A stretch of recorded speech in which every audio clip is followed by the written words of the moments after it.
ha sido muy controversial, pero no es un término nuevo. Quisiéramos comentar que desde el acuerdo histórico de constitución de la Convención Marco de Naciones Unidas sobre Cambio Climático, el Convenio de Diversidad Biológica y la Convención de Lucha contra la Desertificación, se incorpora este término alrededor de el año 1992 y en la Agenda 21 el término se usa más de 60 veces, es decir, no es ni una confusión ni un error que esté en esos documentos, y ya desde esa época se reconocía la existencia de diversas colectividades en los territorios que no eran indígenas o no se asumían como indígenas. Lamentablemente no se impulsó la formación de una constituency o de una representación dentro de estas convenciones, probablemente por la falta de una caracterización de este diverso sector social. También queremos comentar que la adopción del término comunidades locales en acuerdos como las salvaguardas de Cancún ha tenido un efecto positivo para colectividades con una etnicidad e historia diferente a la de los pueblos indígenas, que gestionan o se relacionan colectivamente con territorios y que pueden tener actividades diversas como la agricultura, el pastoreo, la pesca, la recolección, el manejo y aprovechamiento de bosques, entre otras. También para colectividades con raíces indígenas que por diversas causas, como procesos de colonización, han construido nuevas identidades, incluso en situaciones de desplazamiento de sus territorios o de diáspora. Y también para pueblos indígenas en países donde el marco jurídico no reconoce la existencia de los mismos y que la categoría de comunidades locales puede permitirles el reconocimiento de derechos o puede ser usada transitoriamente en su proceso de reconocimiento de derechos si estos así lo deciden. Durante varios años hemos construido con varias organizaciones, organizaciones no gubernamentales, académicos, pero sobre todo representantes de comunidades, una propuesta de 4 criterios para el reconocimiento y autorreconocimiento de las comunidades locales. El primero es que son colectividades que reúnen una historia y cultura en común, que tienen una autoadscripción a su comunidad y la comunidad los reconoce como miembros de la misma, que tienen una gestión o una relación con un territorio que puede ser de diferente tipo, depende de la región y el marco jurídico existente en cada país, y que tienen un gobierno o una representación propia. Creemos que estos 4 criterios pueden ser muy útiles y un punto de partida para la adopción de algún acuerdo en estos espacios para caracterizar a este importante sector. Brevemente quisiera comentar que ejemplos de colectividades que podrían fortalecer sus derechos al adoptarse internacionalmente estos criterios. Algunos ejemplos podrían ser en Brasil, que ya existe la denominación de comunidades tradicionales, me parece que es el decreto 6040 de 2007. En México, el 50% del territorio está en manos de 31,000 ejidos y comunidades agrarias, y estas son modalidades colectivas de territorio, y algunas estimaciones señalan que el 80% de estas colectividades podrían considerarse como comunidades locales. Bien, buenas tardes. Mi nombre es Elvin Pérez. Soy maya quiché, ¿verdad? Nosotros, Gustavo hablaba del tema controversial, ¿verdad? Del tema de comunidades locales y pueblos indígenas. Pero primero voy a iniciar un poco del contexto mesoamericano. La Alianza Mesoamericana está integrada por pueblos indígenas y comunidades locales desde México, Guatemala, pues Honduras, Nicaragua, Costa Rica y Panamá. Nos hemos articulado estas organizaciones que conservamos masas boscosas de las últimas que hay en Mesoamérica. Tenemos una tradición, una cultura de conservación y manejo de la más alta calidad, porque la organización es el principio, ¿verdad?, de nuestro trabajo. No dependemos muchas veces del financiamiento de la cooperación internacional, más bien dependemos del servicio comunitario, que es uno de los principios de la conservación y del mantenimiento milenial, inclusive de bosques en Mesoamérica. Eso es lo que quería presentar aquí, es la Alianza Mesoamericana. Entonces, en la Alianza Mesoamericana trabajamos juntamente, ¿verdad? Peleamos por nuestros derechos, ¿verdad?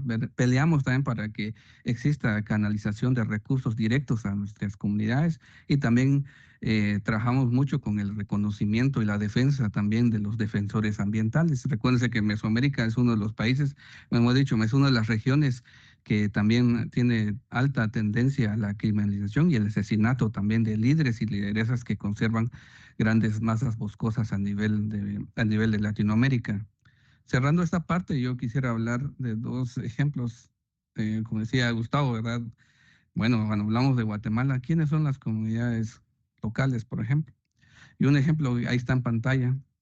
Este es un ejemplo, de hecho, es uno de los hitos a nivel global que en el marco de las comunidades forestales del Petén, la famosa biosfera maya, por ejemplo.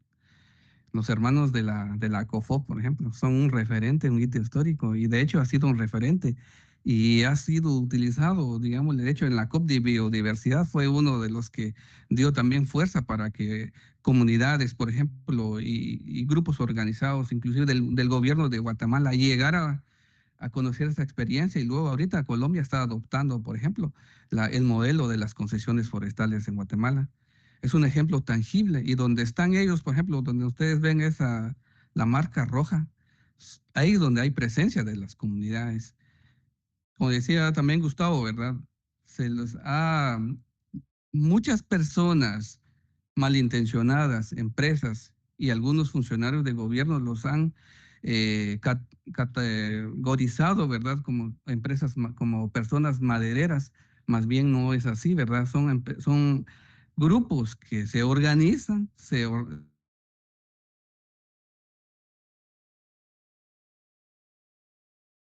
comunitarias, a través de la creación de normas y principios de funcionamiento y aprovechamiento del bosque. De hecho, eh, los líderes, no está aquí don Macedonio, pero él decía, miren cuánto volumen de aprovechamiento forestal hemos hecho, pero y cuánto problema hay con el tema de incendios forestales, pero son los únicos son los últimos y los mejores remanentes boscosos que hay en la biosfera maya. Es un ejemplo global, mundial y que casi todo el mundo lo conoce. Sí, vamos a pasar en la siguiente lámina, por favor.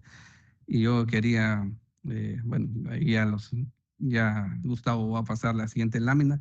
Fuera de la biosfera maya, por ejemplo, que es la parte norte del país de Guatemala, también en la parte occidental, la parte costera de nuestro querido país, también hay excelentes ejemplos.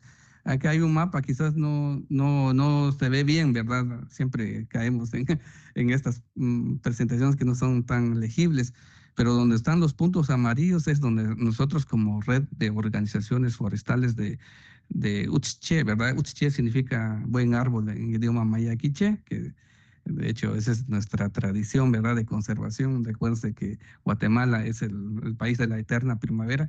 Donde ven ustedes esos puntos amarillos, es ahí donde están nuestros grupos de colectividades trabajando. Ni siquiera se da a notar quiénes son las comunidades locales y quiénes son las comunidades tradicionales, pero en este caso nosotros hemos en nuestra forma de organización de esta red, que está integrada por más de 40 organizaciones comunitarias, Al menos 8 de ellas las hemos categorizado como comunidades locales porque provienen de comunidades agrarias. Ustedes saben que Guatemala sufrió 36 años de guerra interna. Muchos de ellos, lastimosamente, se fueron al exilio al hermano país de México, por ejemplo. Y después de los acuerdos de paz después de 1996, varios de ellos regresan a sus territorios, pero ustedes saben, después del proceso de acuerdos de paz, ya no lograron llegar a sus territorios porque ya estaban, lastimosamente, estaban en manos a veces de empresarios o en manos del gobierno. Entonces tuvieron que reorganizarse así que también tener una nueva vida fuera de sus territorios.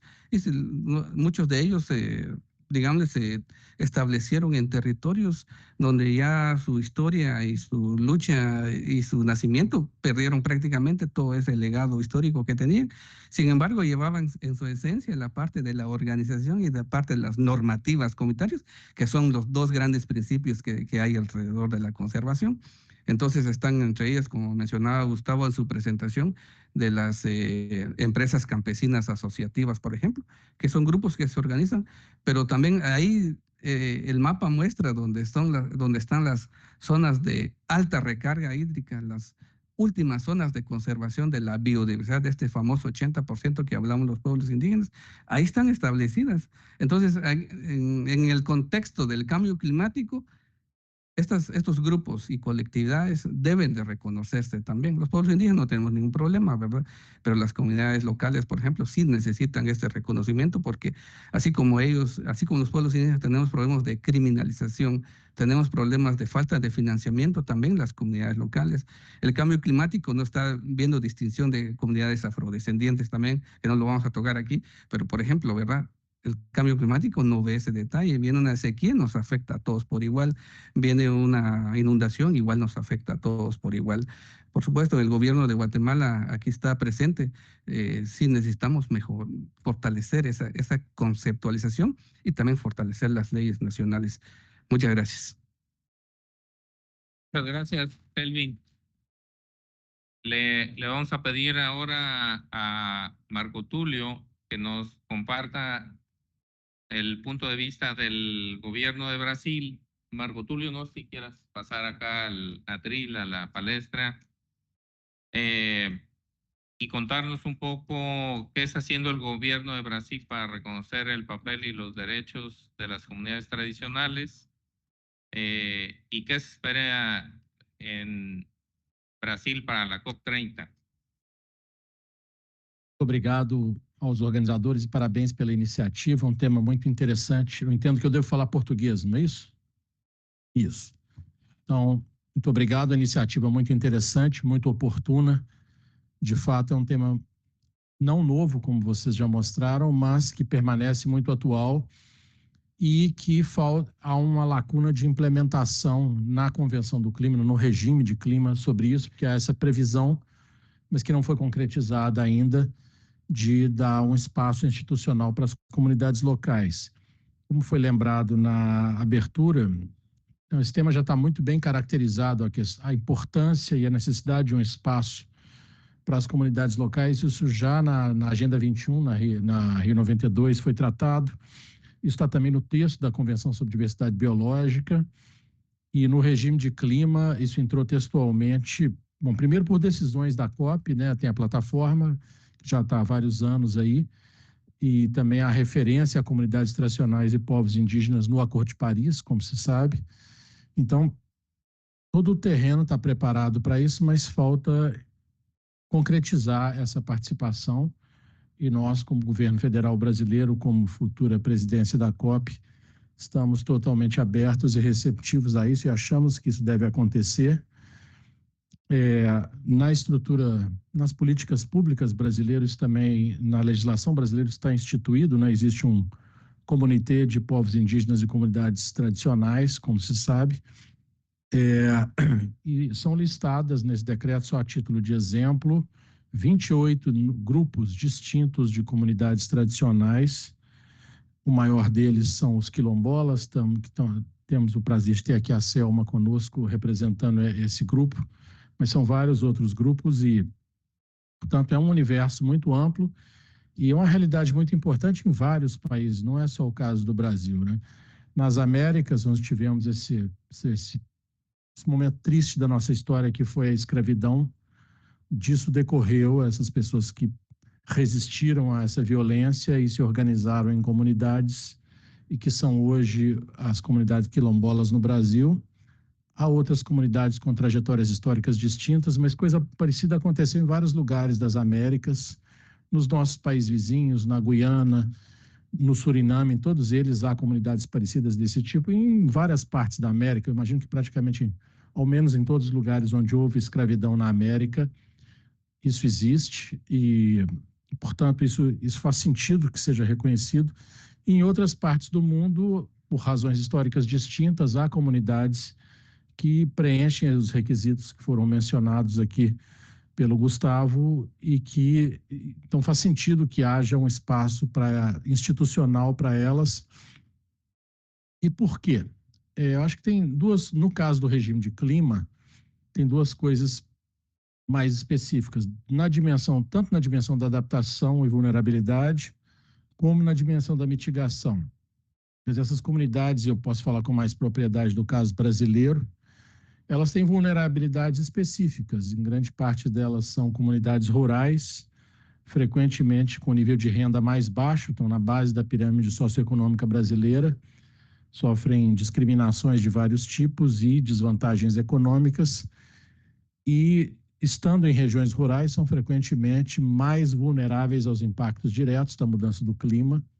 Então, nesse sentido, isso é uma justificativa já suficiente.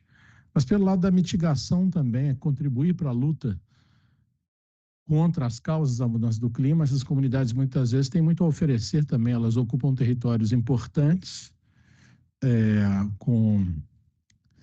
importantes dos vários pontos de vista, inclusive no que nos interessa aqui, como estoques e sumidouros de carbono. Tem florestas importantes nesses territórios e outras formas de ecossistemas importantes do ponto de vista da mitigação da mudança do clima, e que devem ser, portanto, ser objeto de uma atenção específica pelo domínio territorial que essas populações exercem sobre essas regiões. Então, são todas razões muito boas para que isso seja objeto de uma atenção específica.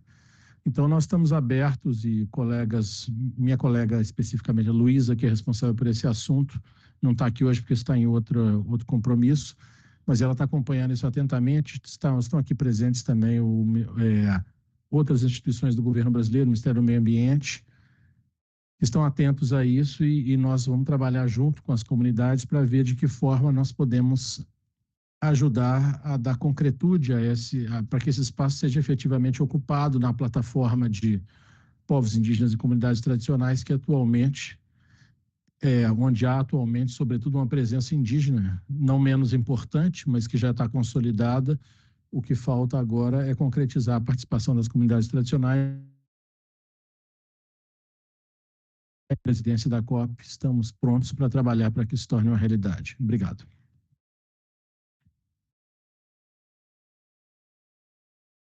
Muchas gracias, Marco Tulio, por compartirnos estos puntos de vista desde el gobierno de Brasil.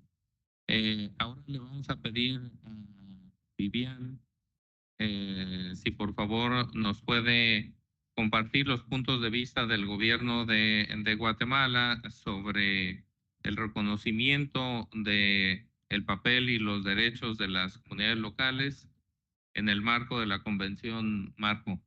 Muchas gracias. Bueno, buenos días a todos. En nombre de nuestra ministra de Ambiente, Patricia Orantes, les traigo un cordial saludo.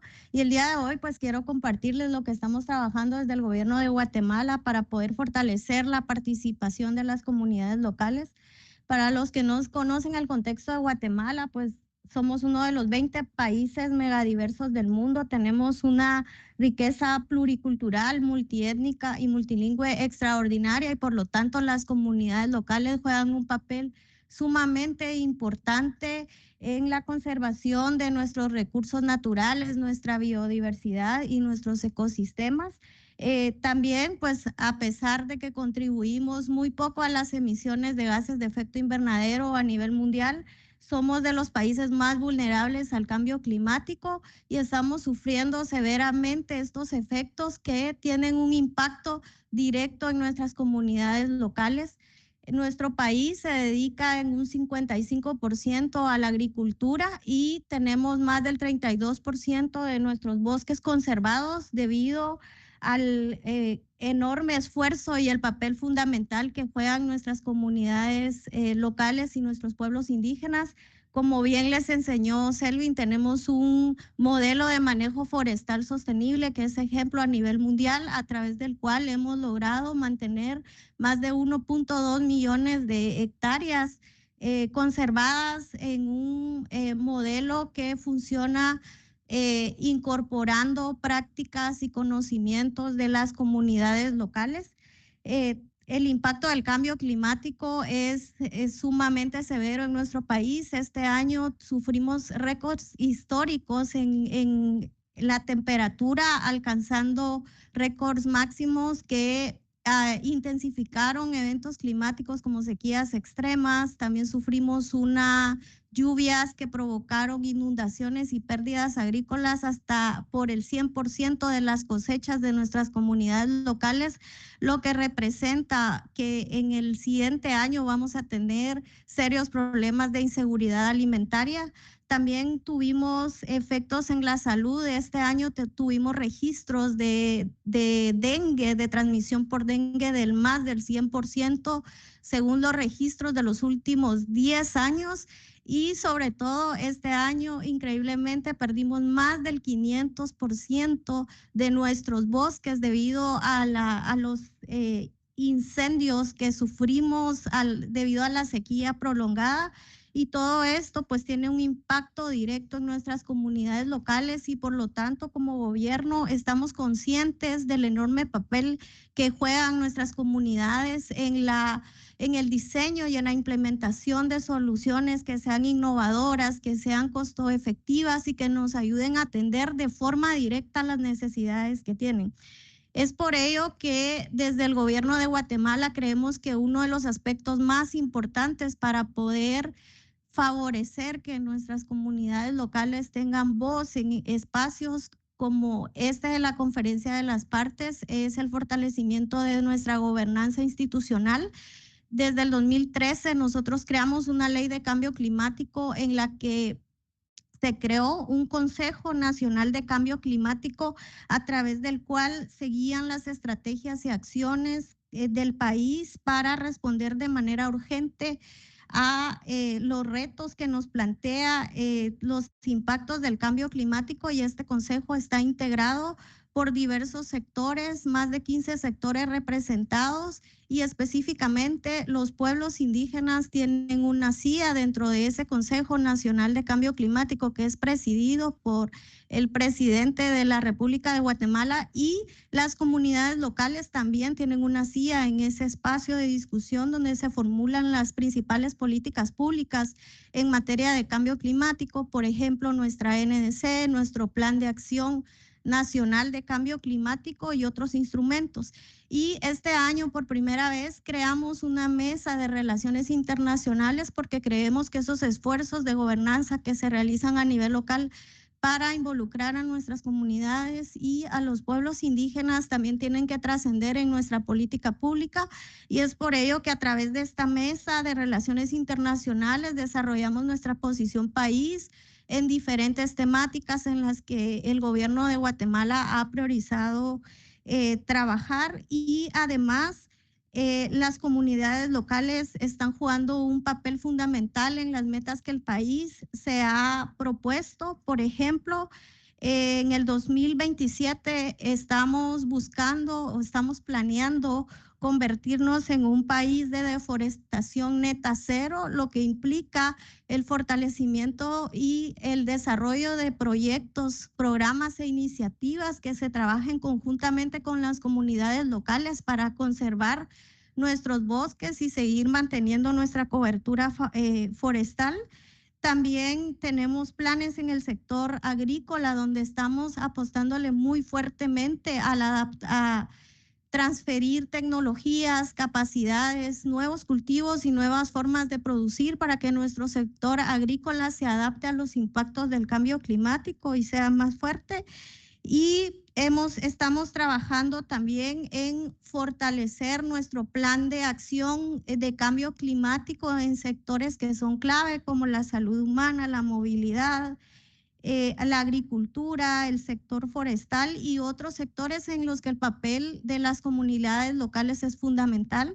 Por lo que quiero reiterar que si realmente queremos que las comunidades locales tengan voz y voto en estas negociaciones internacionales, lo más importante es fortalecer nuestras estructuras locales para que representantes de las comunidades puedan ser parte de las delegaciones, como en el caso de Guatemala, que puedan acompañar a los negociadores en temas clave como adaptación, mitigación, financiamiento, que es sumamente importante que los mecanismos sean flexibles y sean accesibles para nuestras comunidades locales y que realmente se enfoquen en atender esas necesidades, ya que, pues como todos saben, el problema del cambio climático es global, pero las soluciones deben ser locales y por lo tanto no podemos olvidar que nuestras comunidades locales pues tienen conocimientos, tienen experiencia y tienen mucho que aportar a todos estos esfuerzos que como gobierno o como países realizamos en estos eventos internacionales. Muchas gracias. Muchas gracias, Vivian, por compartirnos estos puntos de vista. Ahora le vamos a pedir a Selma y a Cleidian que nos compartan cómo se están organizando las comunidades tradicionales de Brasil hacia la COP30, cuáles son sus principales agendas y demandas hacia esta convención, bueno, hacia esta conferencia de las partes número 30. No sé si quieran pasar también ahí al podio. Muy bien. Oi, me escutam? Então, boa tarde a todos e todas. Eu e a Selma combinamos, eu vou começar e ela vai fazer o fechamento, né? Meu nome é Cleidiane, faço parte do Movimento Ativos por Barragem, sou de Belém, Amazônia, né? Então, desde já, dar as boas-vindas a vocês no próximo ano, né? Nós estamos há um ano e contando agora a reta para a COP30, né? Então, com muitas expectativas. Eu sou do Movimento Ativos por Barragem e hoje vim falar aqui um pouco dessa construção conjunta que nós estamos construindo no Brasil, que é a Cúpula dos Povos rumo à COP30. Rumo porque nós estamos dizendo que é um processo. A COP30 estamos há um ano, mas tem muitos a construir, muitos desafios e organização que nós temos que avançar. Então, pouco antes disso, falar um pouco das expectativas, né? O mundo inteiro está com muitas expectativas no Brasil e nós também, dizer que nós também, porque nós temos expectativas que é da própria história brasileira, né? Dos próprios povos e do Brasil, desafios que é de ser uma COP no Brasil, de avançar em pautas concretas, né? Então nós temos desafios do próprio governo brasileiro, né? Temos e aí, conciliando isso com os desafios do mundo, que é fazer uma COP30 no Brasil, depois de muito tempo em países que não têm tido esse espaço democrático, né, de nós poder fazer alguns processos de mobilização, que, assim como na Eco 92, espera que no Brasil seja esse momento, né? Então, nós estamos... Como é que vamos conciliando as expectativas, dizer que é uma tarefa, a COP é no Brasil, mas a tarefa de fazer esse momento é de todos os países, é de todos os povos e é de todas as comunidades. E eu acho que o nosso desafio é como é que nós vamos aproveitar esse espaço democrático no Brasil para poder fazer, de fato, avançar em pautas concretas, né? E aí nós temos um país com um governo democrático comprometido com isso, nós sabemos que não tem seus limites, tem muitos desafios, mas só em ter um comprometimento isso já é muita coisa, né? Então, nós estamos construindo esse processo pensando nisso, né?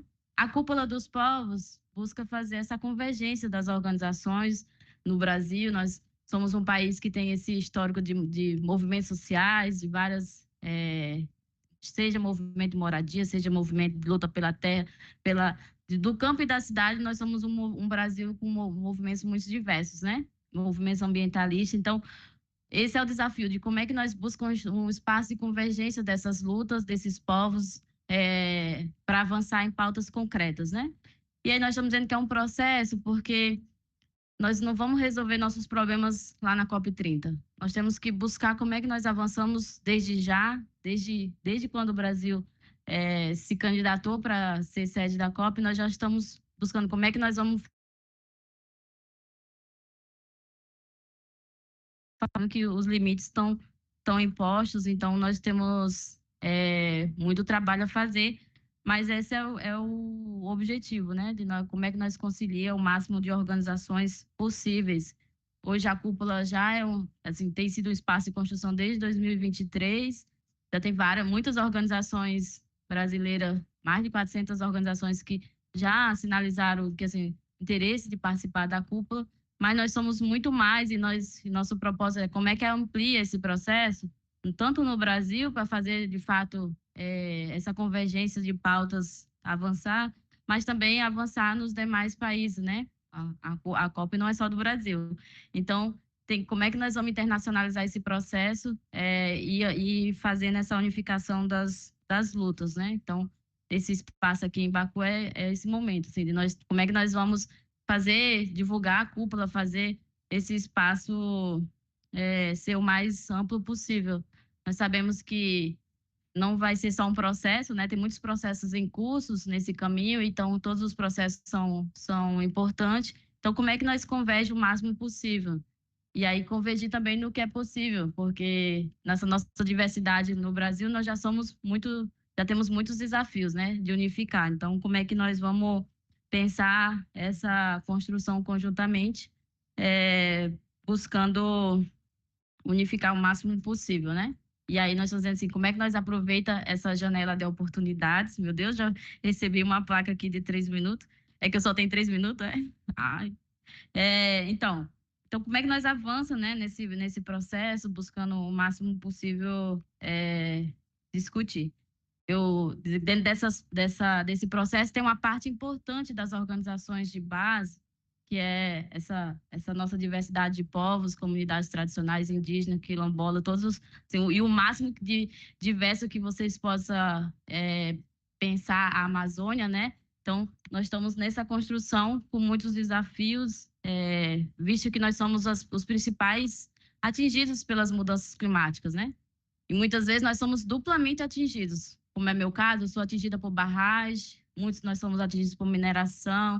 Então, e agora, nesse momento de avanço das mudanças climáticas, nós somos duplamente, às vezes triplamente atingidos, porque são esses povos que estão lá e que são os mais afetados pelas mudanças climáticas. Então, como é que nós vamos também avançar nessa pauta? Aproveitar esse momento democrático no Brasil de colocar as partes importantes nesse processo, né? Nesse processo de avançar em pautas concretas. Porque não adianta nós já tivemos muitos avanços, né? De plataformas, mas nós precisamos pensar como que nós vamos, de fato, avançar em condições concretas que melhorem as condições de vida do nosso povo e dê condições de vida para o nosso povo continuar no território. Porque nós estamos dizendo que nós somos parte dessa solução, né? Ou talvez a mais importante, porque é quem está lá no território preservando e é quem nesse momento precisa ter condições para ir avançar. Então, mais também assim, como é que nós avançamos não só em pensar a financiarização disso, né? Mas como é que nós avançamos de fato em soluções concretas para dar condições ao nosso povo, como aspecto inegociável o direito à vida, né? O direito à vida de permanecer no território.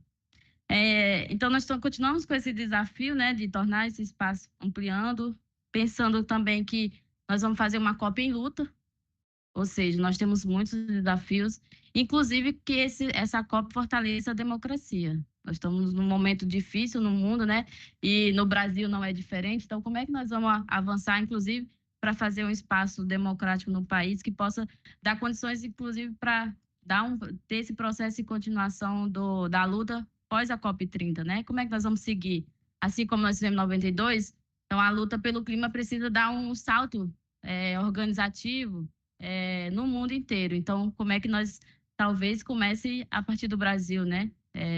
E também dê espaço para dizer que, assim, como é importante fazer as COP em países democráticos, né? Para nós poder, inclusive, avançar em pautas e bandeiras importantes para nossa luta. Então, pensando assim, a cúpula é isso, assim, como é que nós avançamos em alianças estratégicas, né? E populares que possam colocar os povos e comunidades tradicionais, mas também a periferia e nesse processo de construção e aglutinação de forças. Então, obrigada. Graças. Gracias. Selma, por favor. Olá, boa tarde. Boa tarde. Vamos animar, porque de falar depois do almoço dá uma preguiça, né? E já todo mundo doido para ir embora. Muita gente chegou, né? Então vamos falar. Bom, primeiro eu quero agradecer a Antônio e Gustavo. Eu perguntei a Antônio qual a entidade dele para não falar errado, mas ele está gravando ali, ele não me respondeu. Tá ligado, obrigada. Agradecer pelo convite, agradecer aos companheiros, as companheiras aqui que estão na mesa, e quero também fazer um agradecimento ao Fundo Casa, porque se não fosse o Fundo Casa, eu não estaria aqui podendo falar com vocês, porque financiamento também é importante discutir em COP, né? Como é que a gente garante o povo na COP? Fazer COP não é fácil, a gente imagina, mas sem financiamento e sem garantir o povo lá, nós vamos ter uma COP que não é para o povo. Então, a gente também precisa saber de que COP que nós estamos falando e para quem é essa COP. Se é para o povo, a gente precisa financiar o povo para ir para a COP. Bom, eu sou da CONAQ, que é a Coordenação Nacional de Quilombos. No Brasil, nós temos mais de 1,5 milhão de pessoas que se autodeclaram quilombolas, segundo o IBGE. Nós somos mais de 7 mil quilombos e nós estamos em 1.696 municípios no Brasil. Dos 27 estados do Brasil, estamos em 24 estados. E a CONAQ é um movimento que tem 28 anos, que vem fazendo a luta pela identidade das comunidades, mas também a luta pelo território. Titular território no Brasil é um debate importante para ser feito na COP. A gente não pode continuar nessa lentidão do Estado brasileiro na titulação dos territórios. As titulações precisam acontecer, né? Porque pessoas estão morrendo, pessoas estão sendo assassinadas, pessoas estão sendo executadas por fazer a luta pela terra. E a gente não pode perder mais ninguém, porque senão não justifica titular, tendo em vista que o nosso povo não vai estar vivo para ver as titulações acontecer. Nós estamos ansiosos por 20 de novembro, agora, né, que é o primeiro ano que comemoramos o feriado no Brasil, um país onde 55% da população é autodeclarada negra. E, nesse momento do feriado, nós também gostaríamos de saber quais são as entregas do governo brasileiro para as comunidades quilombolas. No Brasil, a gente tem aí com os povos indígenas, né, os povos originários, nós temos 27 outras comunidades tradicionais. E o que difere de alguns países, que talvez seja a nomenclatura, é que lá as pessoas que são consideradas comunidades locais, como é o termo colocado aqui, mas que a gente chama de comunidades tradicionais, são pessoas que têm ligação com a ancestralidade, com a terra, do lidar com a natureza e lidar com aquele espaço que cuida. Por exemplo, fazendeiro no Brasil não é povo tradicional, né? O que alguns países têm essa dificuldade do entendimento. E essas comunidades que lutam pela sua organização política, social, luta pela terra, luta pela identidade, pela valorização do seu espaço, elas precisam ser colocadas nesse espaço de decisão dentro da UNFCCC, né? E esse debate ele precisa ser internalizado, não só no Brasil, que está aí prestes a receber uma COP, né, a COP30. Então, os brasileiros e brasileiras, mesmo, né, como a Cleidiane disse, não é uma COP do Brasil, mas os brasileiros precisam de saber o que é evento importante para o mundo, que discute as questões climáticas e tudo que somos impactados, impactadas, impactados, nos diz de ter esse evento. A gente sempre diz que as novelas brasileiras, inclusive aqui, né? A novela brasileira é muito conhecida, né? O futebol brasileiro é muito conhecido aqui. A gente chega a falar que é brasileiro, o povo fala em fulano, ciclano, e a gente fala, isso aí nem tanto, né? Porque ele é meio complicado, mas as novelas brasileiras. Mas o tema das mudanças climáticas precisa ser motivo de discussão, assim como foi coxinha e mortandela, assim como os partidos políticos, mas, acima de tudo, como futebol e novela. Precisa que esse tema seja levado a sério, porque senão os brasileiros e as brasileiras que lá estão não vão entender a importância de realizar esse evento no Brasil. Numa década que tem a possível renovação da Afrodescendentes, para discutir por mais 10 anos, a gente precisa discutir isso vindo muito de uma vitória importante para os afrodescendentes na COP16 em Cali, onde conseguimos até que, enfim, colocar a questão dos afrodescendentes, mas quando falou em financiamento não tinha quórum para continuar o debate, né? Porque geralmente quando fala em financiamento fogem, né? Então a gente não teve quórum para poder continuar o debate. A COP30 no Brasil e a participação das comunidades tradicionais na UNFCCC é uma questão de reparação histórica por todos nós que estamos fora da diáspora. Nós estamos falando de reparação no momento que o mundo e que o Brasil em especial discute sobre reparação. Então, a gente precisa começar algumas reparações históricas no Brasil, com o processo do que foi o último país a abolir a escravidão das Américas. Né? E ainda vivendo com muito resquício do que é escravidão naquele país. Né? Quem é preto no Brasil sabe o que é ser preto naquele país, extremamente racista. Quem é indígena no Brasil sabe o que é ser indígena no país, que é extremamente racista.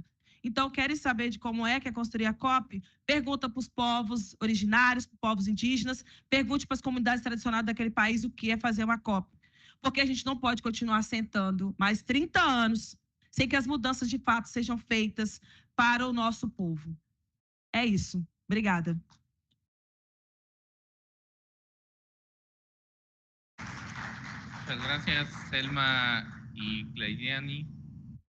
Vamos a abrir un par de preguntas de los asistentes y posteriormente vamos a pedirle a nuestros compañeros de aquí del Presidium algunos comentarios de cierre de este panel.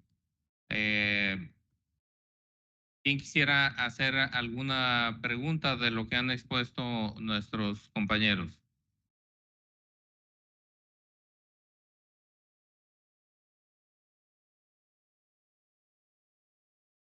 Adriano?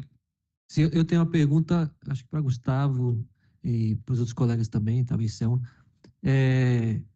O que significaria, né, na prática, quais seriam os benefícios de fato para comunidades tradicionais, comunidades locais, em ter esse reconhecimento na UNFCCC como tal, né? O que isso significaria na prática? Por que comunidades tradicionais deveriam dedicar tempo e energia para fazer essa incidência dentro da UNFCCC? Isso traria, de fato, algo prático?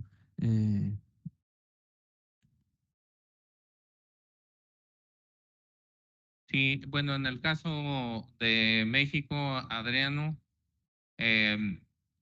muchas de los ejidos y comunidades agrarias que podrían acreditarse como comunidades locales verían beneficiados, verían fortalecidos sus derechos si hay un reconocimiento a nivel internacional y que se reflejara en políticas públicas en la legislación de México.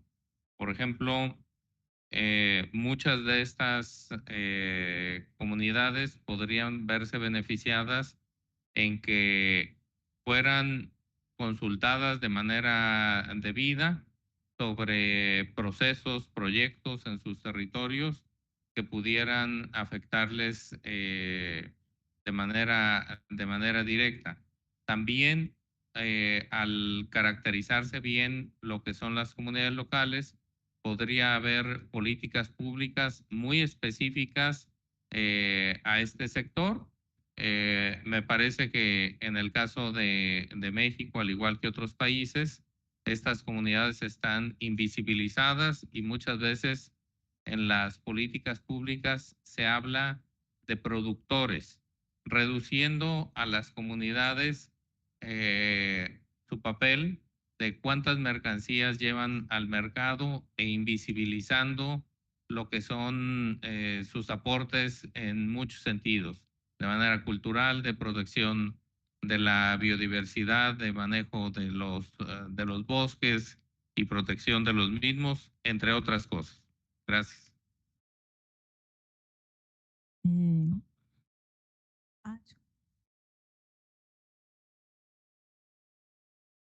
Obrigado. Acho que eu gostaria de acrescentar mais alguma coisa.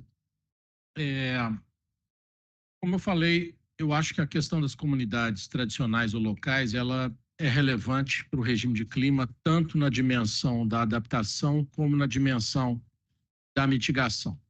Então, na dimensão da adaptação, como eu disse, são frequentemente, é o caso do Brasil, mas é o caso, acho que, da maioria das realidades sobre as quais nós estamos falando, são frequentemente comunidades rurais, portanto, vivem da produção da terra e são, portanto, particularmente vulneráveis aos impactos da mudança do clima. E, portanto, essas comunidades devem ser ouvidas e devem ser objeto de políticas públicas específicas para aumentar a sua resiliência aos impactos da mudança do clima, seja na gestão do território, proteção, por exemplo, contra eventos climáticos extremos, ou adaptação de técnicas agrícolas, de desenvolvimento de novas técnicas, novas culturas.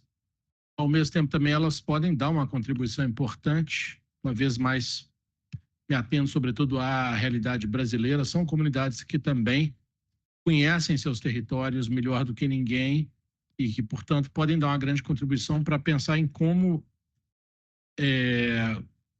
aquele território pode contribuir, como se podem, por exemplo, reforçar os estoques de carbono, recuperar florestas, recuperar ecossistemas, aumentar o conteúdo de carbono no solo.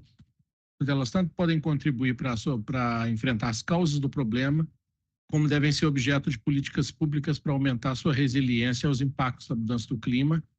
E tudo isso é decidido no regime de clima, num nível muito abstrato, mas que um dia vai chegar no terreno, nas realidades locais. Se não chegar, é porque o regime não serve para nada. Ele serve para isso, né?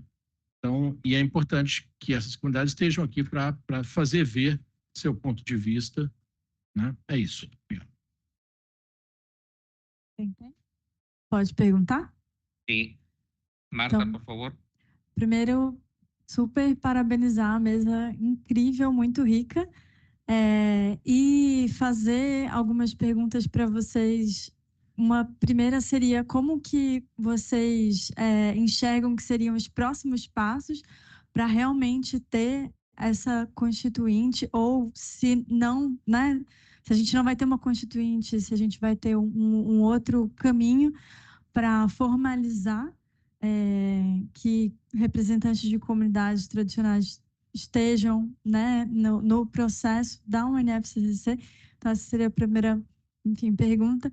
E uma segunda pergunta que eu queria fazer para vocês é como que vocês estão vendo, que a gente sabe que, por exemplo, para povos indígenas, existe essa ideia de terem 7 etno-regiões no mundo, né? Se para comunidades tradicionais, comunidades locais, né? Vocês têm uma outra ideia dessa distribuição, digamos assim, né? De auto-reconhecimento geográfico. Então, essas são 2 perguntas que eu queria trazer. Obrigada.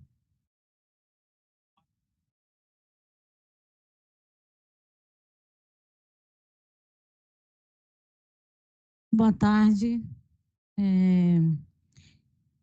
Queria saudar a mesa em nome das 2 mulheres brasileiras, né? Selma e Cris. E aí a minha pergunta é muito direcionada ao governo brasileiro, né?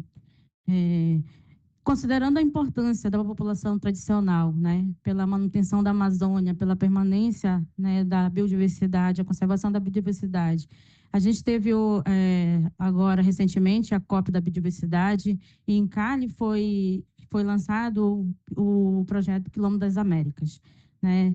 E a gente sabe, e aí a Selma trouxe na fala dela, né, a importância da titulação e como que essa política da regularização ela é tão importante para a população tradicional, sobretudo para a população quilombola, né?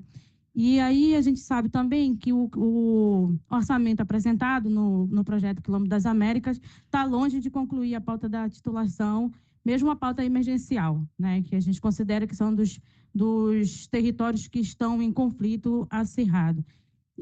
Como que o governo brasileiro vê isso, sabendo que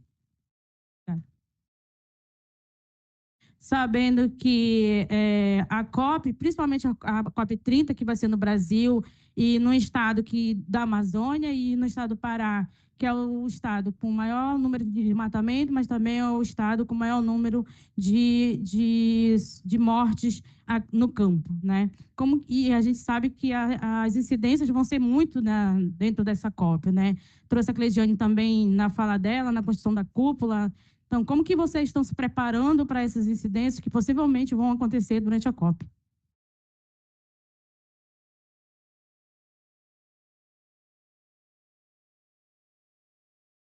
Si quieres responder a la pregunta directa. Sim. Bom, eu tenho coisas a dizer sobre as duas perguntas. Sobre as primeiras duas perguntas, aliás, da primeira pessoa que perguntou, a questão de como concretizar a participação das comunidades locais na COP. Tem dois tipos de processos que nós estamos estudando com a devida atenção, porque já existe a plataforma de comunidades tradicionais e povos indígenas, que foi criada por uma decisão da COP. Portanto, a moldura principal já existe. Agora, o próximo passo, hoje em dia, esse espaço só é ocupado pelos indígenas, né? O que fazer para que haja essa presença das comunidades locais ou tradicionais? Nós estamos estudando, a minha colega que está negociando isso, a Luísa, é parte da nossa delegação aqui, nós estamos vendo qual vai ser, junto com o Gustavo, que também está envolvido nas negociações, estamos vendo se há necessidade de incluir isso num texto de decisão da COP, ou se basta trâmites administrativos junto com o secretariado para fazer o que falta para que isso acontecer. Então, acho que essa resposta não está pronta ainda, nós estamos discutindo internamente, mas o que dá para dizer nesse momento é que estamos determinados a fazer o que for necessário e faremos. Também a questão das 7 regiões que faz sentido para a realidade indígena é também objeto de discussão, e talvez o Gustavo queira acrescentar mais alguma coisa sobre isso. Que eu saiba também, nisso não há uma decisão fechada sobre se faz sentido essa mesma divisão para as comunidades tradicionais ou se vai abordar a questão de outra maneira. Mas é um dos temas principais da nossa atenção também, estamos vendo como fazer. Sobre a pergunta aqui, questões sobre ações concretas dentro do Brasil para implementar os direitos dos povos tradicionais e tudo, a questão da titulação de terras, etc. Isso é objeto de políticas públicas de longo prazo que vêm sendo implementadas com as dificuldades que tem um país como o Brasil, grande, complexo, com recursos limitados, é um sistema democrático, como foi dito aqui, que o governo não faz tudo o que quer, nós temos produto de um processo democrático, da interação com o Congresso, com todas as forças relevantes. O que existe é disposição, boa vontade, empenho e priorizar dentro dos nossos meios limitados a concretização disso. Quanto ao caso específico da implementação ou de riscos de incidentes durante a COP, também é uma questão que o que nós podemos oferecer é comprometimento. O Brasil tem experiência de realização de eventos internacionais, já fizemos algumas coisas grandes no Brasil, especificamente na nossa área, a Rio 92, a Rio +20, a COP de Curitiba, da Convenção de Diversidade Biológica também. Foi o G20, que é um negócio imenso. Está tudo correndo muito bem, eu acho que assim continuará sendo. Então, estamos preparados para isso. Não é a primeira vez que nós fazemos um evento grande. As nossas limitações são conhecidas, mas tem dado certo e acreditamos que continuará dando certo do ponto de vista organizacional. A substância é o nosso desafio, é escutar a sociedade, como nós estamos fazendo aqui agora, para entender o que é importante, quais são as prioridades que a COP deve ter e buscar refletir isso da melhor maneira no processo negociador. Acho que é o que dá para dizer nesse momento. Obrigado. Gracias. ¿Alguien más quiere comentar sobre estas preguntas que se hicieron? Elvin. Pues no es muy técnica mi respuesta que hicieron, pero un principio básico que tenemos como Alianza Mesoamericana es la solidaridad, ¿verdad? Que los pueblos indígenas seguimos siendo también una colectividad que siguen violentando nuestros derechos, como no las otras colectividades como locales. Nuestro Popol Vuh, que Dina también, que es autoridad ancestral que está acá de Guatemala, menciona de que nadie se quede atrás, que todos digamos, que todos desarrollemos, porque todos tenemos necesidades.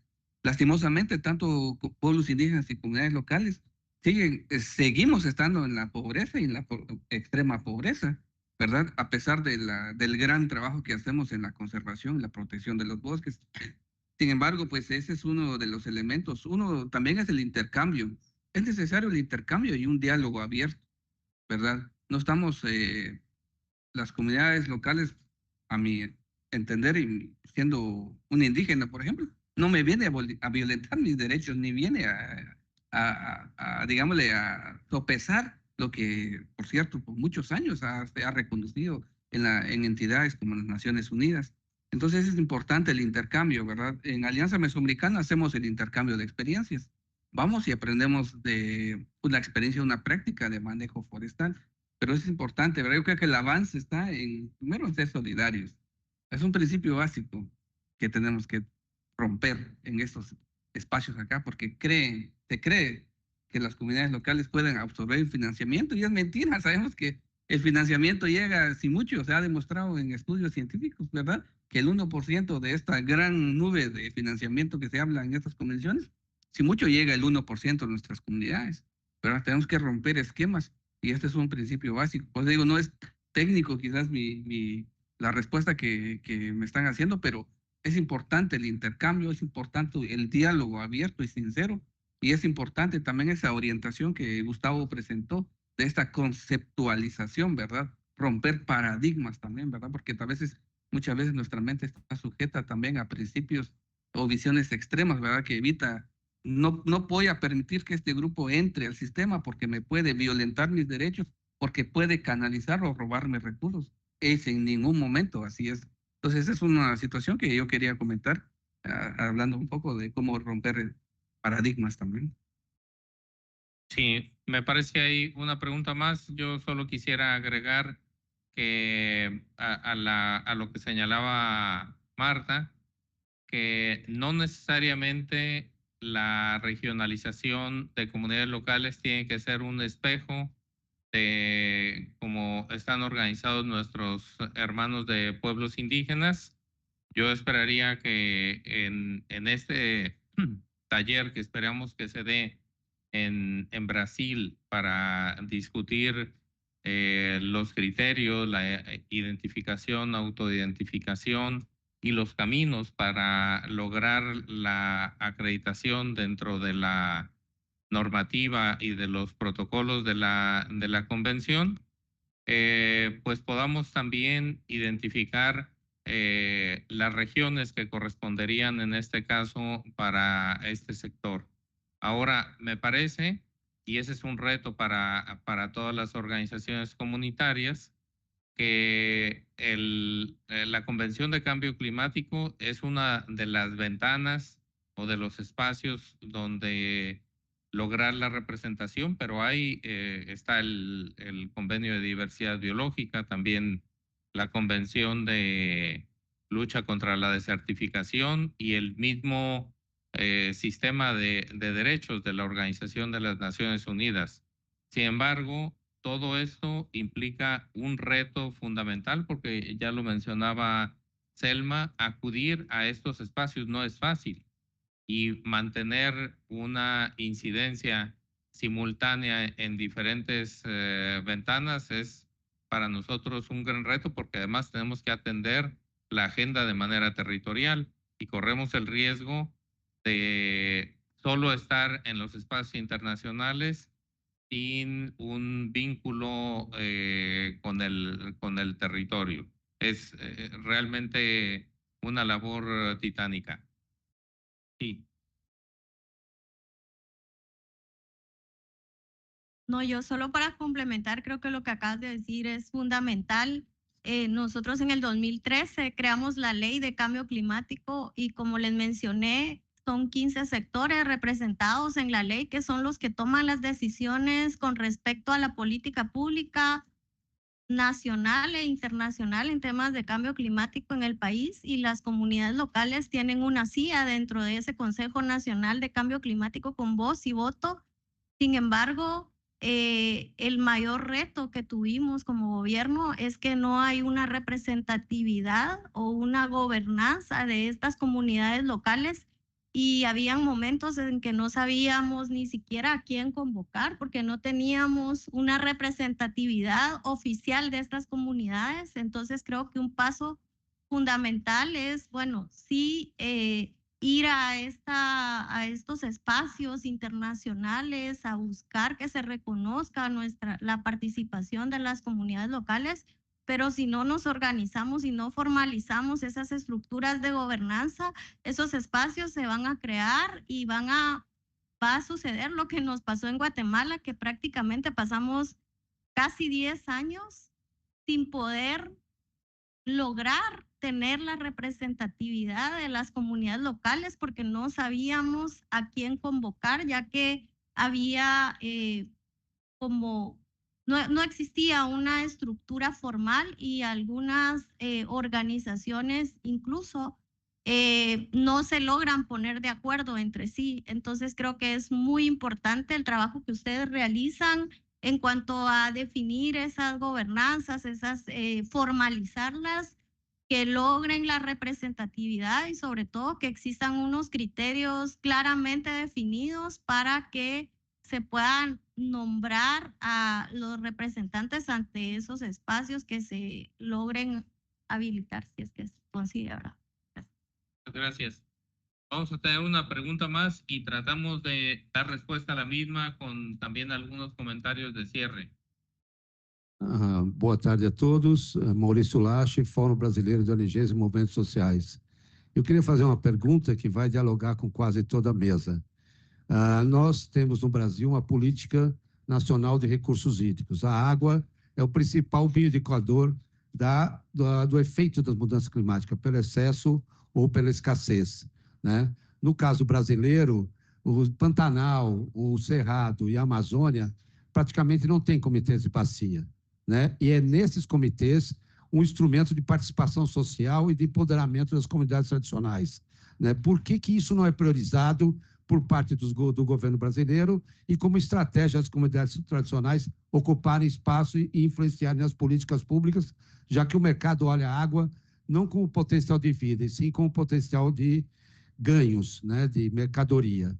E aí, refletindo para os demais companheiros da Latinoamérica, o que é possível aprender com a experiência brasileira de estruturação de sistemas de meio ambiente e recursos hídricos para reproduzir isso também de forma mais eficaz, para que a sociedade civil dos países da Latinoamérica se preparem para a COP30, né, em relação tanto ao que está sendo feito no Brasil, a Cúpula dos Povos, com viés não só nacional, mas internacional, para podermos refletir e preparar a sociedade civil, não só com a COP30, mas para a conscientização visando o enfrentamento da mudança climática, não só pelos governos, mas pelas comunidades nacionais e os povos nas cidades e no campo. Muchas gracias por ese comentario y sugerencia. En 3 minutos vamos a pedirle a cada uno de los participantes que nos permita hacer unas palabras de cierre. Estamos quedando sin tiempo, pero bueno, Adelante. Yo tengo una pregunta específicamente para el gobierno guatemalteco. Usted habló sobre lo de la ley de cambio climático y también la falta de gobernanza y estructura en los pueblos indígenas. Y mi pregunta va orientado en qué se está haciendo entonces para escuchar las necesidades de estos pueblos. ¿Qué acciones se están tomando para definir la gobernanza o cómo se está trabajando en conjunto con estos pueblos y tomando en cuenta los diferentes retos que se tiene, como la barrera del idioma y algunos términos que se utilizan y que probablemente los pueblos estén sí, prácticamente mi pregunta va orientado en qué se está haciendo para solventar estos retos que se tiene, porque resalto mucho la falta de gobernanza, entonces tengo curiosidad de qué se está haciendo. Y tal vez para comentarte, tenemos en el Consejo Nacional de Cambio Climático 4 mesas técnicas donde se abordan temas. Una mesa es específicamente para ver el tema de adaptación y ahí se construye el plan de acción, nacional de adaptación al cambio climático. Y a partir de esas mesas lo que hacemos son talleres a nivel local y nacional para poder tener retroalimentación de todas esas experiencias, todas esas buenas prácticas que se puedan incorporar en el plan en base a los sectores que el país ha priorizado. También nuestra NDC también se construye a través de la mesa de mitigación, que es una mesa también donde hay participación pública o privada. Los pueblos indígenas tienen un voto y las comunidades locales también tienen un voto, es decir, que no solo participan, sino si no están de acuerdo con algo, también pueden votar en contra de alguna propuesta que se realice. También estamos desarrollando una política institucional de pueblos indígenas y comunidades locales en la que quisiéramos tener claramente definidos los mecanismos de participación debido a que hemos encontrado limitantes con respecto a quienes representan a los pueblos indígenas y a las comunidades locales en este espacio que es de suma importancia, es un espacio que es dirigido por el presidente de la República y desde ese espacio se puede hacer incidencia a nivel de todos los ministerios, agricultura, salud, economía, y por muchos años las comunidades locales han estado ausentes, los pueblos indígenas sí han tenido una participación muy activa, pero sabemos que aún hay muchísimos retos para que haya mayor participación, pero el gobierno actual tiene un compromiso muy genuino en involucrar de manera más activa a estos actores porque las prioridades presidenciales también están en línea de conservar nuestros bosques y nuestra biodiversidad y como les mencioné, es fundamental que trabajemos de la mano con estos actores. Entonces. Muchas gracias, Vivian, por esta respuesta. Gracias, compañera, por la pregunta. Vamos a proceder a una ronda de cierre. Cleidian, no sé si nos pudieras comentar algunas propuestas, algunas ideas sobre cómo podemos vincularnos las organizaciones de diferentes partes del mundo para estar presentes, para acompañar este proceso de la cumbre de los pueblos. Oi. Bueno, então, a cúpula, como eu falei, está um processo de construção. Nós estamos agora nesse momento de consolidação das redes sociais. Então, nós vamos ter um site que você vai ter um processo. As organizações que quiser vai poder aderir lá, se inscrever e acompanhar o processo, participar dos grupos de trabalhos, que vai ter tanto os grupos de trabalhos específicos, seja logística, seja da própria organização, como também dos grupos temáticos, né? Então, e nós estamos nesse processo também de ampliação internacional, que é juntamente buscar as redes internacionais para que as organizações possam ir lá se inscrever, participar e acompanhar, né? Então, estamos nesse processo, tem um GT internacional que está com essa tarefa, então podemos ir seguindo em diálogo e vai ter esse espaço conjunto de que as organizações possam se sentir parte dessa construção, que é de fato esse processo mesmo. Assim, não tem nada ainda. Nós estamos avançando no Brasil, porque é nossa tarefa, né? Mas assim, é um espaço amplo de queremos muito ter essa ampliação internacional e que as organizações possam vir se somar com a experiência de nesse caminho das COP, né? Possa se somar também no caminho da COP 30 no Brasil. Então a cúpula tá aberta, tem se proposto a ser esse espaço de aglomerando e tem esses desafios que é avançar também nas nossas pautas conjuntamente, fazer avançar internamente no Brasil com as organizações, pautas importantes, né, como a Selma coloca, mas que nós estamos nesse processo de avançar coletivamente, entendendo que é um processo, né, e que nós também não vamos ter que ter todas as respostas na COP30, mas como é que nós vamos, de fato, avançar em questões concretas. Então, agradecer pelo espaço, por estar falando nesse espaço, porque é importante nós estar nesse momento da COP, de fato falar o que é a cúpula, né? De colocar. Então, nós estamos fazendo essa tarefa de casa, eu e meus colegas aqui, que tem de várias organizações, que é como é que nós torna esse espaço em construção conhecido e que as organizações possam se inserir e se integrar nessa construção. Então, obrigada. Gracias, Cleidian. Selma, no sé si quieres comentar también algo respecto a algunas sugerencias de cómo podemos articularnos diferentes organizaciones a esa construcción de la Cumbre de los Pueblos. Primeiro é dizer que da importância de todos os sujeitos que estão envolvidos diretamente no processo estejam participando, né? Ela precisa ser, de fato, uma COP coletiva, uma COP democrática, entendendo todas as dinâmicas, inclusive a não participação de tantas pessoas como a gente gostaria, né?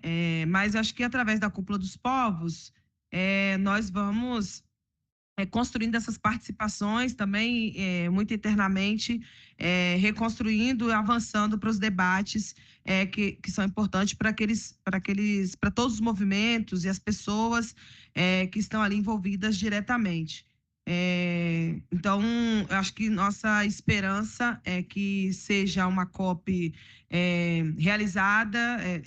É bom sempre salientar que nós não estamos aqui num processo de boicote, mesmo que as críticas às vezes pareçam muito duras, mas a nossa intenção sempre é pela construção desse momento que a gente sabe da importância que tem da cúpula para todas as pessoas envolvidas diretamente e indiretamente.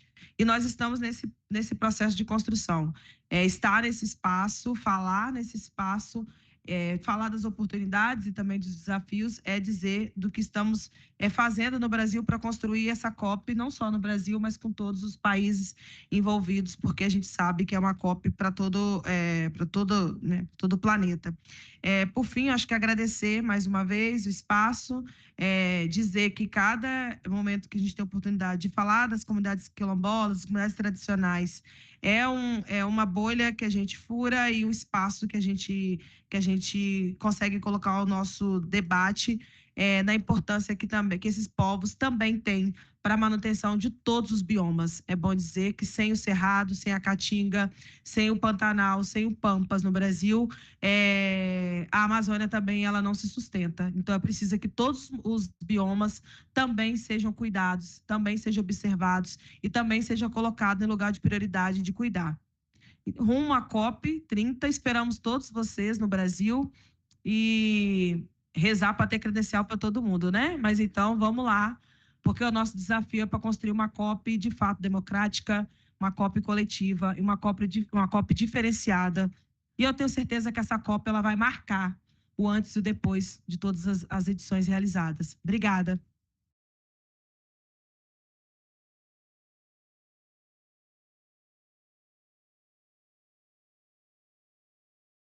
Si quieres comentarnos algunos mensajes o reflexiones rumbo a la COP30. Só queria acrescentar algo. Que uma das tarefas da cúpula é, inclusive, dialogar com o governo brasileiro, né?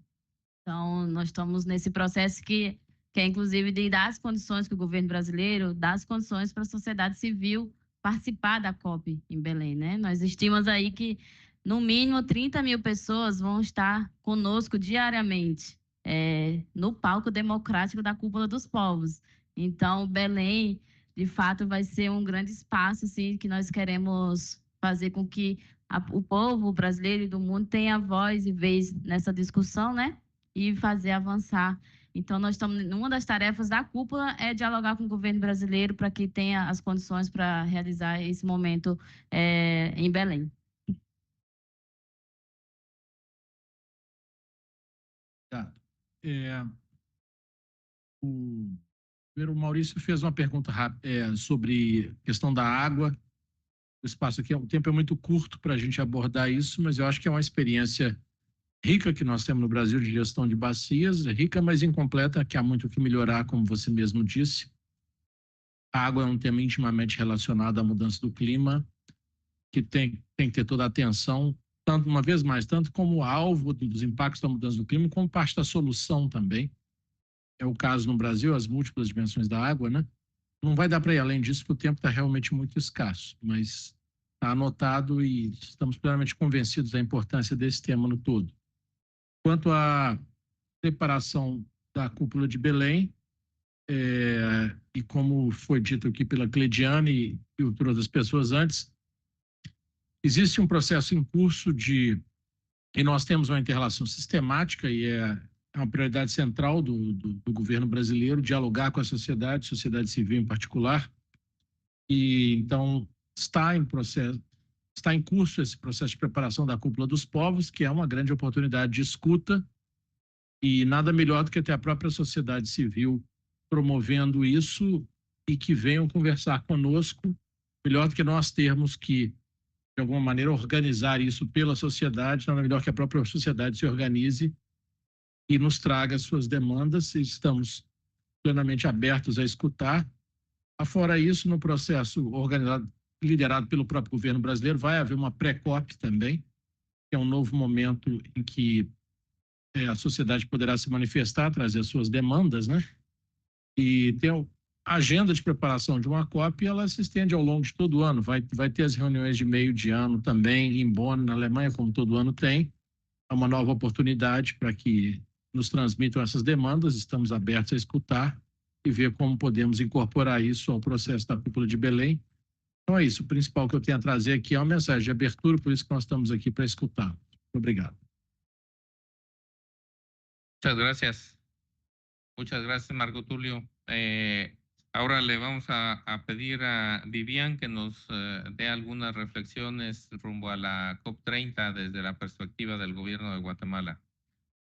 Y tal vez rápidamente, solo reiterar el compromiso que el gobierno de Guatemala tiene para fortalecer esas estructuras de participación de nuestras comunidades locales en la formulación de nuestra política exterior, la cual es clave para que a nivel internacional nos aseguremos de incluir los mensajes, las propuestas y las ideas que tienen nuestras comunidades locales. Como país estamos realmente muy comprometidos en que así sea, y seguramente dentro de nuestra delegación estaremos incorporando a miembros de comunidades locales y pueblos indígenas para que puedan acompañar el proceso de negociación y que desde esos espacios también sean escuchadas sus voces y sean planteadas las propuestas que puedan llevar. Así que gracias por la invitación. Gracias a ti, Vivian. Selvin, por favor, compártenos alguna reflexión rumbo a la COP30 para fortalecer esta agenda de comunidades locales. Pues, primero, la buena noticia de Vivian de llevarnos ya a la COP30. Ya nos vemos en Belén, ¿verdad? No conozco Brasil, pero vamos preparándonos con gente que está en terreno, en territorio, que no está aquí, ¿verdad? Nosotros venimos acá en representación de mucha gente, de muchos hombres, de muchas mujeres valientes que están ahí. Así que, como nosotros decimos en Guatemala, rajándose el lomo, ¿no? Cuidando los bosques, cuidando la tierra. ¿verdad? Defendiendo la madre tierra. Entonces, yo creo que primero es una buena noticia y segundo, pues necesitamos trabajar mucho más en nuestros países. Y estando organizados acá, me encantaría estar en esta famosa cumbre que dicen y organizarnos más, conocernos mejor, ¿verdad? Yo creo que hacemos un hermoso trabajo, pero también tenemos un gran desafío. Y el desafío es que el cambio climático nos está afectando a todos por igual. Tenemos más sequías, tenemos más inundaciones, tenemos plagas. Un bosque de un año para otro es un gran reto tenerlo. Donde nunca existía un incendio forestal, ahora está llegando el incendio forestal. Comunidades que han protegido por años, por milenios los bosques, el año pasado se les quemó en su totalidad o en su mayoría. Así que tenemos un problema, Gustavo, y vamos preparándonos para la COP30 con información, con nuestra tecnología, con nuestros datos, poniendo también al servicio del gobierno para que también construyamos juntos políticas más inclusivas. Gracias, Selvin. Bueno, el tiempo se nos ha acabado. Yo quisiera comentar que esperamos que este side event haya servido para clarificar más quiénes son las comunidades locales, cuál es su relevancia y que el reconocimiento de sus derechos no le quita derechos a nadie, al contrario, entre más colectividades tengan reconocidos sus derechos, más seguros son los territorios. Muchísimas gracias a todos los panelistas por acompañarnos y a todos ustedes, amigas y amigos que nos acompañaron en este site event. Quiero pedirle un aplauso para nuestros compañeros que expusieron.